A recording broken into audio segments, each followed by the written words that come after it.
Summer is here, and with it comes this masterpiece of a movie, and also the summer wave. I have no idea what's going on in Ninjago, but whatever it is, don't stop, because some of these sets are crazy. I thought I would branch out a little and try something else, so here we go. I'm not sure what you were expecting, but in dead last comes the tournament training ground. It's not even a real set, it's a poly bag. But the thing is, these poly bags aren't really supposed to be good. Like, it's not like these are going to be at the top of anybody's wish list. It's just there so that Ninjago can attract people who are younger to the brand. Price-wise, this thing is awful. It costs $11 for 2 minifigures and a small structure, which is just insane. The main reason it's held back is because of its size. A set with 40-something pieces doesn't really stand a chance against the bigger, better sets of this wave. Zane's Ice Motorcycle. Being the smallest set of this wave, it doesn't really have a lot to live up to. The only reason that it's below the rest of the sets on this list is because the blades are so ridiculously big that they constantly look like they're hitting the ground. But I guess this is to be expected since the function is that the blades can splay outward, kind of like the blade cycle, and if they were shorter, the movement would be pretty pathetic. Speaking of the function, pressing down on this piece in the back is what makes the blades spread out, and it makes the back suspended as well. The whole thing is on rubber bands as well, so the function can be performed multiple times in a row. It comes with one minifigure, that being Zane, and nothing else. It's an average bike with an average function at an average price of $10. But being average isn't enough to stack up against the other sets, which is a testament to how good this wave is. The Ninja Team combo vehicle has to be the saddest attempt at this kind of vehicle we've ever seen. I can't believe that we went from this to this. How have these gotten progressively worse? I thought we'd hit the bottom with the Legacy Ultrasonic Ray, but then they pulled out this thing. Like, what even is this?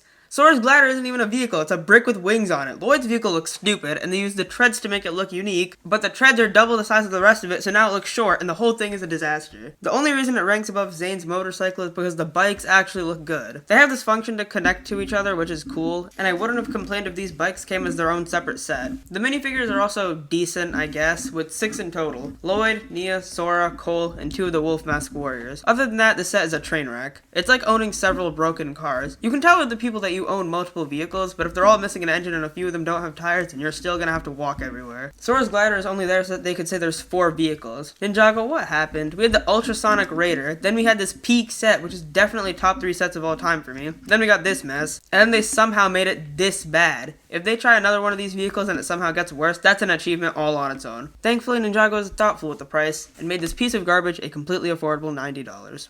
I'm sorry, there ain't no way they're charging $90 for this. Wait.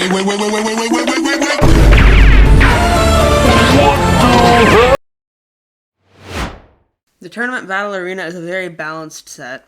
It has a respectable build, but what really stands out are the minifigures. With 6 in total, 3 of which being exclusive, this set shines. It comes with Sora, Kai, a Wolf Mask Warrior, and the exclusives: Cinder, Evil J, and Tox. Speaking of the minifigures, the Wolf Mask Warriors' new designs, they have these giant red hand pieces, which I'm assuming is something related to Shatterspin. It's not all that important, but I thought I'd mention it because it looked kinda cool. The main build of this set is alright. It looks solid, it has a few play features. The battle arena has 2 spinning platforms that minifigures can stand on, the giant drum can be rolled down from the platform, and the stairs can be flattened into a ramp. It's been obvious that Jay was going to turn evil for a while now, so that's no surprise. The Wu statue is also a bit of a mystery, since the statue does look a lot like Wu, and if it is him, why would there be a statue of him of all people? And of course, Tox. I have absolutely no idea what this could mean. As I mentioned in my short, maybe she was recruited by Ross. We'll never know for sure until part 2 is released. Cinder's new design is amazing as well. All the transparent pieces in his body really emphasize his smoke power, and this design really suits Cinder. The Tournament Temple City is a set that's going to be at the top of many people's lists. It makes sense too. This thing is huge, clocking in at 3,849 pieces. It's also the only set of this wave currently available, so you can purchase it now. There's only one thing about the set that I just don't really like, and that holds it back on this list. LEGO has been marketing this medieval theme in its sets, but you know, I'm just gonna put this out there, okay? This is a medieval, middle-aged theme, right? So, which genius at Ninjago decided to take a theme from Europe and throw it into a show focused in East Asia? I'm not exactly enthusiastic about this, if you can't tell. Another idea that I don't like about this set is the dragon, if you can call it that. This thing sucks. I don't like the wings, I don't like the head, and I don't like the coloring. But despite all its negatives, this thing didn't manage to worm itself into the 3rd spot through luck. The minifigure selection, as expected, is massive, coming with 13 in total. Lloyd, Cole, Zane, Nia, Aaron, Wildfire, Ross, Jordana, the Paleman, the Temple Guard, Black, the Blacksmith, and Robbie. The build is top tier. It's very reminiscent of the Temple of Air Jitsu with a few details added. I like the little cave area for the dragon, or whatever it is, to be posed, and I like the little hot air balloon thing. And I like the dragon head mold at the top of the temple. And I like all the display options on this thing. Overall, a very, very cool set. Coming in at the number 2 spot is one of the best dragons in Ninjago history, the Source Dragon of Motion.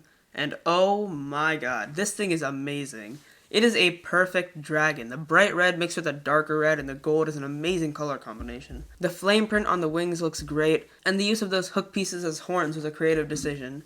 My one complaint with this set is that there are no side builds, but I guess that's excusable when you get a dragon like this. I also really like how the throne build looks, with the Gong of Shattering on top and all. The little orange dragon pieces are also worth mentioning. There's nothing else to say, the set is just really good. But there's one set that I prefer just a little bit more. This should not be that big of a surprise. In first place is Cole's Titan Dragon mech.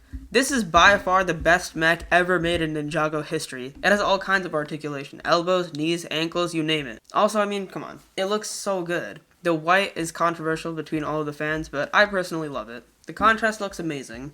It also has a giant sword, which I liked on Jay's Titan mech, so I think I'll like it on this one. The mech gives off this huge, powerful vibe, which is of course a plus.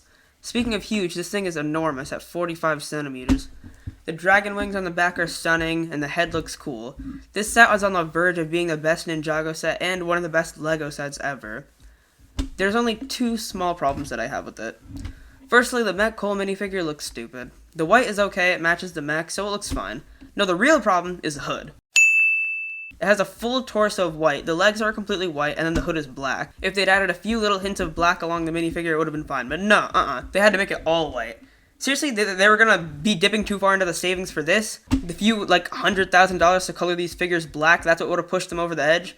Listen, I know I said a few $100,000 like it's a small amount, but LEGO is valued at $13 billion, and they're only growing, what with Dreams and Dragons Rising. I doubt it would have cost them that much. The second issue I have with the set is that there's no side builds whatsoever. No extra minifigures, nothing. It's Cole in the mech. It's still an incredible set and one of Ninjago's finest, but in a $100 set, you'd expect some kind of enemy minifigure, right? Don't get me wrong, I'm still 100% buying this, I just wish there was something else that came with the mech. So that about wraps up my list for my favorite Ninjago sets of the summer of 2024. I am super excited for Dragons Rising Season 2 Part 2 to come out so that we can see how all these sets are used. If you like this video, let me know in the comments below and watch another one since that's how the algorithm works. I know that the selection is kind of limited, but I hope to be able to make lots of other videos in the future. But for now though, like this video, and as always, don't forget to subscribe.